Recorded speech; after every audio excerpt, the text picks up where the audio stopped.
Good evening friends, నేను మీ ఉషాని. Last week అంతా నేనేం వీడియో చేయలేకపోయానండి. ఎందుకంటే నా రూఫ్ గార్డెనింగ్లో చిన్న ప్రాబ్లం వచ్చింది. నా ప్రీవియస్ వీడియోస్ చూసిన వాళ్ళకి మీకు అర్థమవుతుంది. నేను ఒక సొర విత్తనాలు వేసుకున్నాను ఒక టబ్లో. దాని గ్రోత్ అయితే బాగా ఉంది, కానీ 10 days బ్యాక్ నుంచి అది చనిపోవటం మొదలు పెడతా ఉంది. నాకెందుకో డౌట్ వచ్చి ఆ ప్లాంట్ని మొత్తం తీసి చూస్తే దానికి స్లోగా రూట్స్కి అంతా నెమటాడ్స్ వచ్చిందండి. వెంటనే ఇమీడియట్గా మనం టూల్స్ గార్డెనింగ్లో ఏవైతే టూల్స్ యూస్ చేస్తామో ఒక్కొక్క దానికి స్ప్రెడ్ అయిపోతూ ఉంటాయి నెమటాడ్స్. దానివల్ల నాకు డౌట్ ఉన్న ప్లాంట్స్ అన్నిటి సాయిల్ అంతా నేను తీసేసి ఇట్లా గ్యాదర్ చేసుకొని ఎండలో ఎండబెట్టుకున్నానండి. ఎండలో ఎండబెట్టుకున్న ఈ సాయిల్కి మళ్ళీ స్టెరిలైజేషన్ చేసే నిమిత్తం ఈ కనిపిస్తున్న ఈ ఆర్గానిక్ కెమికల్స్ అన్నీ నేను యూస్ చేస్తున్నానండి.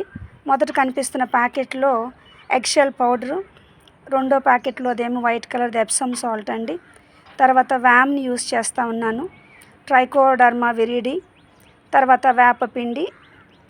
ఈ ఎప్పుడైతే నెమటాడ్స్ వచ్చినాయో నెమటాడ్స్ని కిల్ చేయటానికి ప్యాసిలోమైసిస్ లిక్విడ్ని నేను తీసుకొని దీనంతా సాయిల్కి మిక్స్ చేసి దాని తర్వాత ప్లాంట్ని పెట్టుకోవటానికి సాయిల్లో ప్రిపేర్ చేసుకుంటున్నానండి.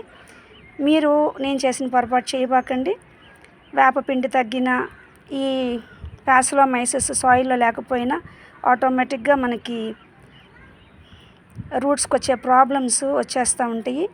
అందుకనే కంపల్సరీగా బేసికల్గా మనం వాడాల్సిన ఇంగ్రీడియంట్స్ సాయిల్లో వేసినట్లయితే మనకి ప్లాంట్ గ్రోత్ బాగుంటుంది. Keep on watching. Thank you.